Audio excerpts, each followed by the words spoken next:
É difícil dar essa engatilhada, né? É só a gente começar e de repente vai. É verdade. Bom dia, boa tarde, boa noite. Eu sou a Mariana Lobato. Eu sou o Monge Tai. Antes de tudo, eu queria perguntar para o monge sobre os pilares do taoísmo. Queria entender o que sustenta essa filosofia. Isso é muito particular de cada linha. Eu acho que dos mais famosos são alguns pilares da linha do Portal do Dragão, que chama Long Men. Que eu acho que é compaixão, moderação e humildade. Mas isso não é comum a todas as linhagens, não existe um padrão. Igual você falar, por exemplo, todos os índios seguem a mesma coisa. Não tem uma coisa tão limitada. Talvez o que seja mais comum nas tradições taoístas seja essa ideia de buscar alguma coisa que não tem limite, que não tem fim, que não tem uma definição, né? Daí vem o termo Tao, que o ideograma quer dizer caminho, via, essas coisas. Mas quando a gente está falando do Tao no taoísmo, é uma coisa que não pode ser definida. Isso vem do Tao Te Ching. Então é uma coisa que é tão maravilhosa, tão grandiosa, tão incrível, que ela não pode ser limitada em nenhum aspecto. Então quando você está falando sobre ela, você não está falando sobre ela. Nossa, porque a gente que fica nessa necessidade do aprendizado, né, de pesquisa e tudo, a gente fica meio um pouco sem saber que caminho seguir para obter a informação correta, né? Porque na internet a gente vê que existem várias ramificações do taoísmo e tal. Eu queria te perguntar se a sua linhagem também tem essa coisa da apreciação da natureza e suas forças. Tem. A natureza enquanto divindade, assim.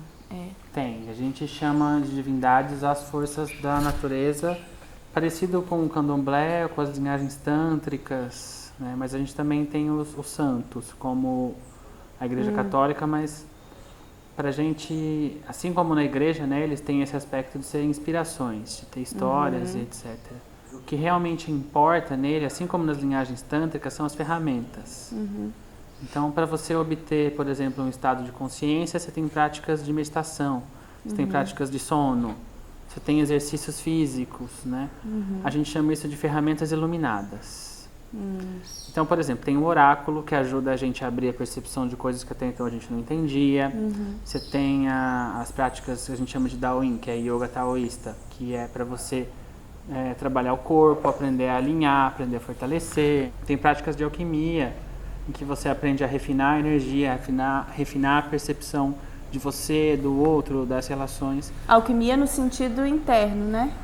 Também externo. O pessoal também derrete metal, usa, também faz elixir parecido com a ayahuasca, tem várias coisas assim. Então a ayahuasca também faz parte da prática taoísta e da sua linhagem? Tem linhagens que derretem mercúrio e tomam. E tomam? E mercúrio é altamente tóxico, é venenoso, né?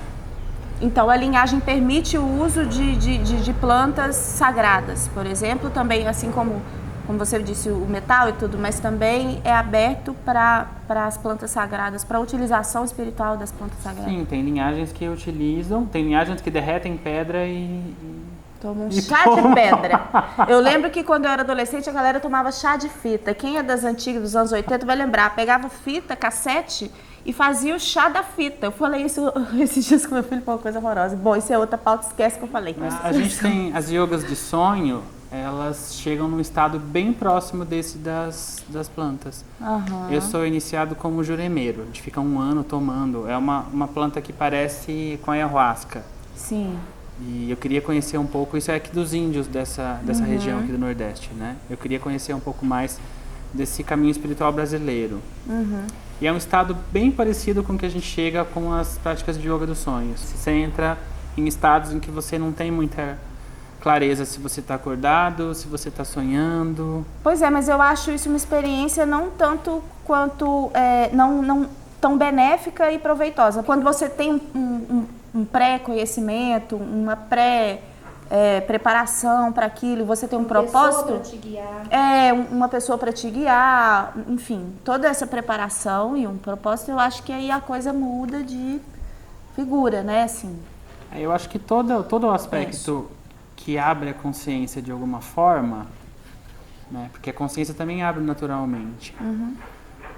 Ele pode ser uma ferramenta para a gente acessar o nosso estado divino original. Só que o problema é quando as pessoas ficam presas na ferramenta, em vez de deixar a ferramenta e buscar alguma coisa maior. Se você já teve a experiência, você vai ficar fazendo o quê? Repetindo a mesma coisa. Né?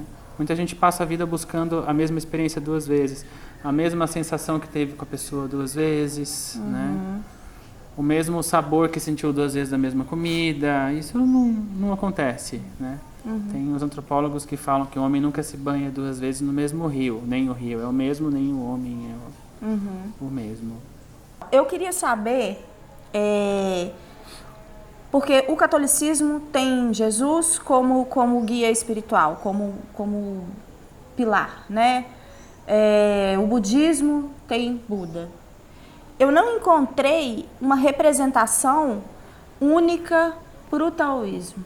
Queria que você falasse sobre isso, de uma entidade ou figura então, o taoísmo emblemática. Não assim. tem isso. Não existe tipo uma figura salvadora ou uma figura de resgate. Nem tem-se uma ideia convencional de Deus como outras religiões têm, ou outras linhas filosóficas. No sentido de que muita gente pensa que está lá o velhinho sentado na nuvem, né? Tomando conta da vida de todo mundo. E pra gente esses aspectos eles são um pouco diferentes, mas o Lao Tzu, que pode ser considerado um dos patriarcas do taoísmo, não é considerado como, por exemplo, um salvador. Né? Ele é alguém que veio para falar, olha, existe uma coisa muito grande que é infinita e não pode ser definida, e ela permeia tudo que existe, dá forma para tudo que existe, gera tudo que existe. Algumas tradições chamam isso de Deus, outras tradições vão chamar isso de Shiva, Brahma, Mãe Divina, sei lá. Mas a gente não tem um aspecto de um ser... Um guia, né? Algo assim. Tem os seres que ajudam. Inclusive, no taoísmo, a gente conversa com o Lao Tzu. Tem práticas em que a gente faz uma coisa chamada corporificação, em que você funde a sua consciência com a consciência das divindades para aprender com elas. São práticas um pouquinho mais avançadas, não são tão avançadas. Qualquer pessoa com 1 ano, 1 ano e meio de treinamento consegue. E daí elas trazem efeitos parecidos com o das drogas. Você tem visões, você tem alucinações, você tem desbundes energéticos, tem rituais espontâneos que a gente senta e faz, tendo visões, essas coisas.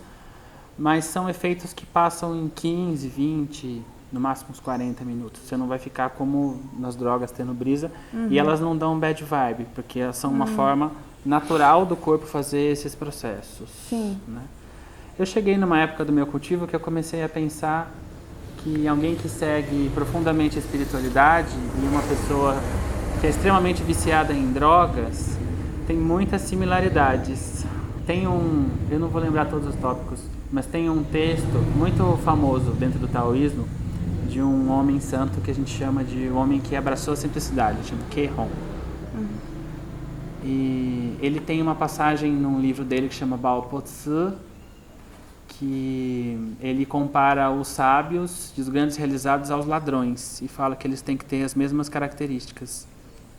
Né? Então, um ladrão, ele tem que saber onde ele pode entrar, ele tem que saber como entrar, ele tem que saber reconhecer onde podem ter coisas preciosas, onde podem ter coisas que são perigosas, que podem fazer mal a ele. Então, no fundo, o taoísmo sempre compara essas coisas. Os extremos, né? Eu acho muito bonito você, no taoísmo, nesses papos que a gente vem tendo, assim, como que a dualidade e os extremos estão sempre presentes. Que é a onda que eu acredito que tem a relação com o yin yang, né? Com a dualidade. Posso estar falando merda, mas acho que não. Eu acho que é isso mesmo. E o Gehong tem passagens muito engraçadas. Ele era um grande mestre de práticas de sonho. E ele conseguia fazer as pessoas alucinarem perto dele. Não. Ele era levemente alucinógeno. Tem uma história de um moço que chegou xingando ele, falando que o avô dele era muito mais espiritualizado do que ele e tudo mais. E ele estava comendo arroz. Daí ele cuspiu o arroz no cara, depois do cara encher muito o saco dele, e o cara começou a gritar como se tivesse um monte de abelha em cima dele. Todo mundo foi ver e no fim só tinha alguns arroz, que que estavam lá grudados. Nossa Senhora. Tem uma outra que é muito engraçada, que ele também era curador, né? E uma moça foi pedir ajuda... Curador no sentido de curandeiro mesmo. Também, mas também no sentido de ser um grande conhecedor de medicina chinesa. Esse povo sempre estuda muito o corpo, então... E nessa história tem uma mulher que pega ele para levar ele à força na casa dela, ele cai no chão e quebra em vários pedaços. E ela olha e começa a gritar desesperada, e gritar, e sai correndo e chama um monte de gente para ver. Aí ela chega lá e ele está sentado tomando chá. Nossa, eu quero conhecer essa pessoa. A gente que pratica as práticas de sonho, com o tempo a gente consegue projetar realidades. Por isso também é um conhecimento que tem que ser preservado, porque é muito fácil se fazer mal para as pessoas utilizando ele, né? Mas Se utilizado pelo ego, é destrutivo. é muito né? destrutivo. Você pode causar muito mal às pessoas, né? Mas eu acho que é tudo assim na vida, né? Tudo. Não, muito bom. Assim, você começou num assunto que eu queria retomar, mas que você falou que às vezes a gente vê uma figura que a gente acha que não é tão espiritualizada. Você fez uma passagem aí, a pessoa olhou, tinha um outro arquétipo, um outro estereótipo. E assim, eu acho que a gente aprende um com os outros o tempo inteiro. Né? E eu acho que é importante a gente fazer essa desconstrução. Por exemplo, eu com certeza, sem dúvida, eu aprendo muito com o monge. Né? Mas eu acho que alguma coisinha o monge deve perder comigo. Então, a gente fazer... Muitas coisonas. A gente fazer essa desconstrução de não colocar as pessoas num patamar superior ao nosso é muito importante. Porque todos nós temos iluminação, momentos de iluminação. Todos nós somos luz. Né? Ou não? Sim, e o Tao tem uma ideia integral de caminho. A gente não acredita que exista o caminho espiritual e a vida. Pra gente a espiritualidade é tudo. A espiritualidade é como você acorda, como você escova os dentes, como você trata as pessoas, como você se sente, como você cuida de você, como você observa tudo que está sendo mostrado à sua frente. Não existe, eu vou tirar um fim de semana para me espiritualizar. Se você faz isso o tempo todo, eu não tenho como dar pausa na minha vida, tá bom, pausei essa parte, vou cuidar da minha espiritualidade. Na verdade, é o tempo todo. Então, esse termo, essa relação com o caminho, ela também está em todos os processos. Tudo que você faz tem espiritualidade. Pode ter consciência ou a falta da percepção dela. Sim. Que os monges também têm esses momentos de não percepção. Ainda bem. Ainda bem. É porque a gente, de novo, essa coisa do estereótipo. A gente coloca... Eles também têm os mesmos problemas que a gente. Às vezes pior. Sabe A gente... que explica a convivência com o monge? essa é a Moana. Ele é humano, gente. Nós somos humanos. Né? Ótimo. Nossa. A gente costuma falar que cada um tem a camisa de força que precisa. Se você precisa de camisa de força de monge, é porque precisa de muita camisa de força. Adorei. Me sinto mais aliviada neste momento. Vamos encerrar? Vamos encerrar depois dessa. E a gente continua aí num outro papo, num outro dia. Obrigada, monge. Muito obrigado, um prazer imenso. Obrigado. Para mim também sempre. Antes de você fazer o agradecimento, eu queria falar para vocês curtirem, compartilharem, mandarem para a família, para os amigos, para os vizinhos, para todo mundo. E também dizer que daqui a pouco a gente vai estar com um e-mail para vocês mandarem sugestões, perguntas para o monge. Pode ser para mim também. Se você fizer uma pergunta, eu vou dar a minha visão, o monge vai dar a dele. Então você escolhe qual resposta se adapta melhor ao seu estilo de vida. Olha que beleza, né? É isso. Obrigada, monge. Muito obrigado, Mariana. Muito obrigado a todos vocês. Até a próxima. Até a próxima.